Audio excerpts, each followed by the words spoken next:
Afternoon. Good afternoon.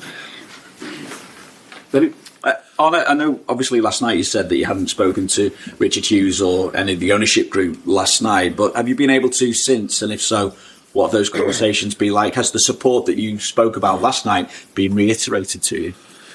Yeah, we've had the same conversations as we've had since I'm here. And as I'm not sure if I said it last night, but we fight on and we try to improve.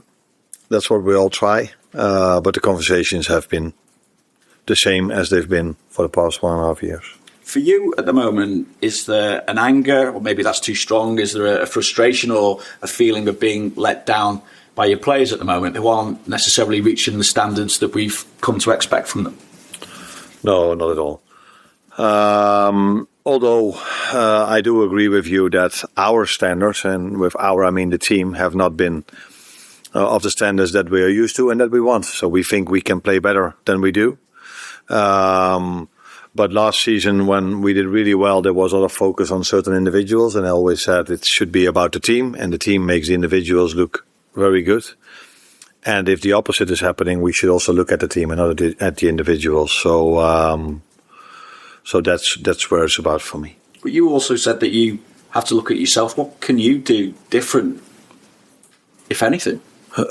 Nah, that's not so easy to say what can I do different, but it's quite normal if you win or lose or draw that you reflect on a game. Which decisions have you made? What have you done during the week?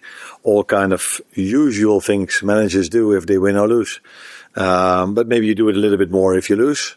You try to find the answer to what is needed to win a game of football. And in the end, it's about doing what this club is about is keep fighting, and no matter how difficult it is, we have to fight together. But it would also be nice if we would reward ourselves in the moments we play well, because people are very focused and correctly about the parts we don't play well, but there are definitely large parts of the games where we do play well and where we do create a lot of chances, and we tend to forget to reward ourselves in those moments, and every small mistake or small error immediately leads to us conceding a goal, and that is a very bad cocktail to have. It kind of follows on to my final question, is how pressurised a situation is this then for you as a group, for you personally, and how inhibiting can that pressure be?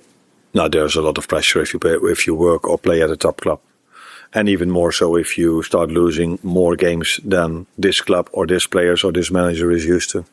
So then there's always pressure. But there was a lot of pressure last season as well for us to win the league. And now it's a different kind of pressure because we've lost so many games. But what it does to me, I can just do the same, but I don't have to play. So maybe my job is a little bit easier if it comes to this. Because I think it's hard for every player. If you are in a bad run of results, if you go down immediately after 3 minutes, and then you play a good first half, and then 10 minutes after halftime, again you concede. So we get knock after knock after knock, which is hard. But that's why I keep saying that, especially when that happens, we have to keep fighting, and that's what we've done so well last season, and what this club is about for so many years, and that's what we expect. The minimum what I and we expect is that we do this over 90 minutes, which is not always easy if you get knock after knock after knock. Thanks, Arne. Good luck. Can I just ask you about the fitness of some of your players, please? Yeah. Hugo, obviously, with his problem that he picked up, and how Florian and Alisson are as well? Ali trained again with the team today, so we hope and expect him to be available in the weekend. Florian will have his final day of rehab tomorrow, so if that all goes well, he could train with the team on Saturday. And the third one was Hugo. Yeah, of course today was recovery, but they don't expect that it has to be a big issue. But yeah, games come fast, so let's see for the weekend. But it shouldn't have to be a big issue. As far as West Ham are concerned as well, it feels like probably the wrong time for you that they're moving in a different direction now under Nuno Espirito Santo. They seem to have got a new wind and a fresh confidence of their own, I suppose. How do you feel they've been doing? Yeah, like you said, he's having an impact on their results. He's done so well everywhere he worked here in England, and did so well at Forest. Now he's doing well at West Ham again. So it's he's proven to be a difficult manager to play against, not only for me but for everyone, because he always has a very good game plan, and it's a tough team to beat at the moment, West Ham, which was different maybe than the beginning of the season, but we face them now, and that's why we definitely need to be ready for a challenge, because that's what they will give us, because they know, of course, after our recent run of results, that that's probably different for them to play against us now than it was 3 or 4 months ago. Thank you. Looking at the XG stats for the last 3 games, Liverpool's is 6.59 and your opponent's 5.39 combined. I just wonder what would you take from that? Frustration. XG don't always tell you the right story, because I think it's also important, when do you get those chances. So and after you concede, you tend to be more open than when you're 1 or 2-0 up. I think when we were 1-0 up against Real Madrid and 2-0 against Villa, we hardly conceded a chance, and that has happened in many more of our games when we were leading. But yeah, when you chase the game, you concede normally more. But I think a large part of this XG that we create is in the first part of the game as well. And that's why one of the players said today, and I just used that quote, we don't reward ourselves for good phases of the game or good parts of the game. And this is probably what is best shown in our XG created, because it's ridiculous, because normally you score more than your XG.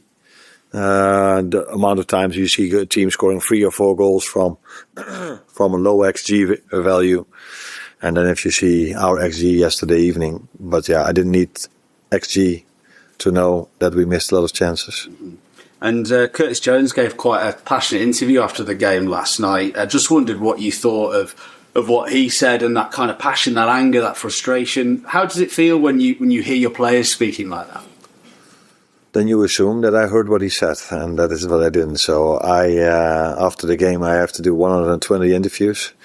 He said that he was past being angry and spoke about wanting to be a dog and tackle out there, do some of those kind of things as well.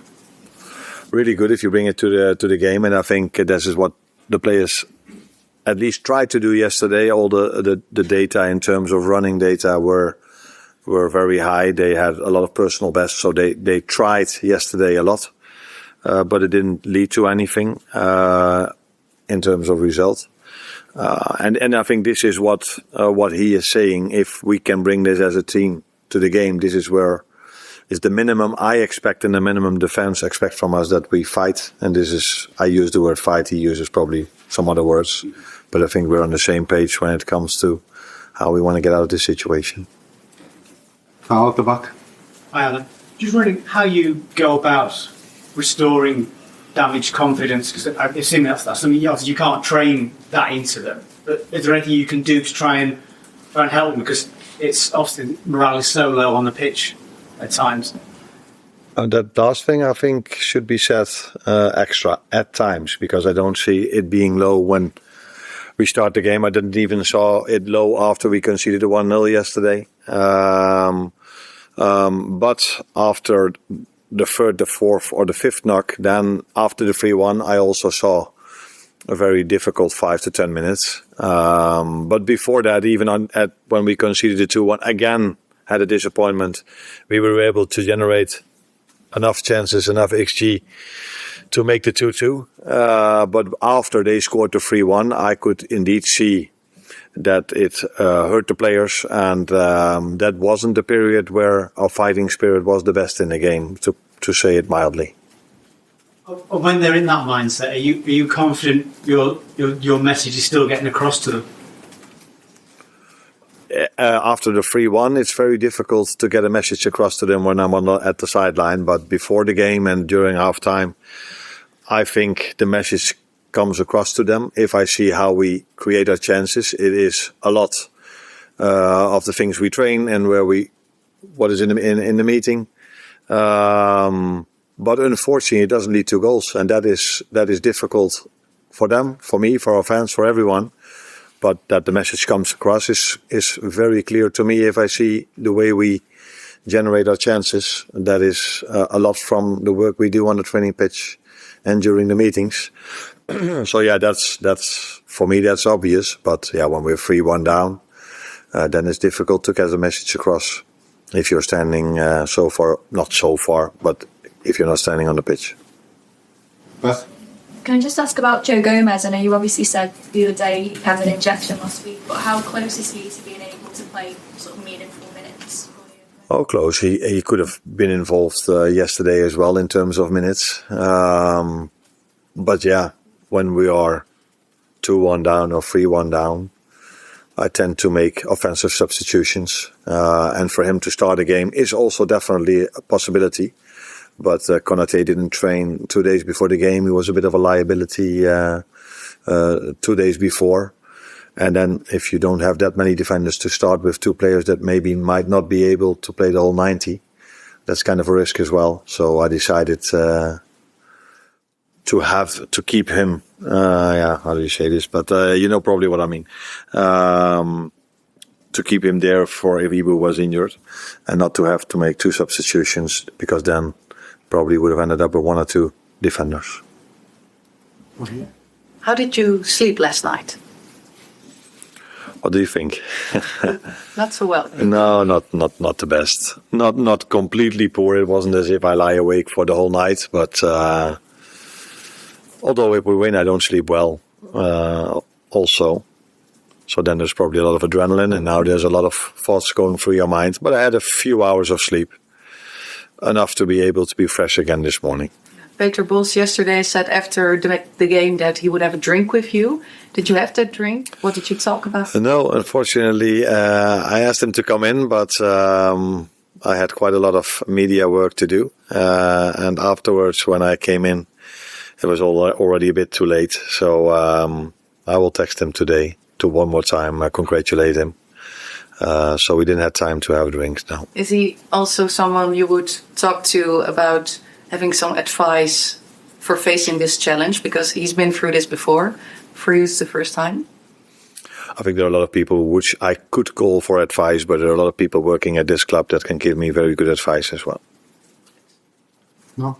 Hi, Arne. You spoke just now about the messaging between you and the players, and also you spoke about how there was good moments mostly in the first half compared to the second half. If you think back to last season, there were so many occasions where you were able to change things at half-time and get an improved performance. So do you think there's any difference in how you're adapting and assessing what's happening in that half-time period, or do you feel like the players are still taking on that messaging in the same way?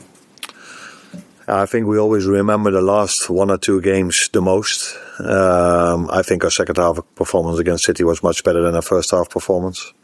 If I go further back, so the first loss we had was against Crystal Palace. Our second half performance was much better than the first half performance. So it has been, all the losses we've had have had a different story. And the last two, indeed, the second half wasn't as good as the first half, but in the last two we conceded straight after half-time. After already being disappointed in the first half, not getting what we thought we deserved. And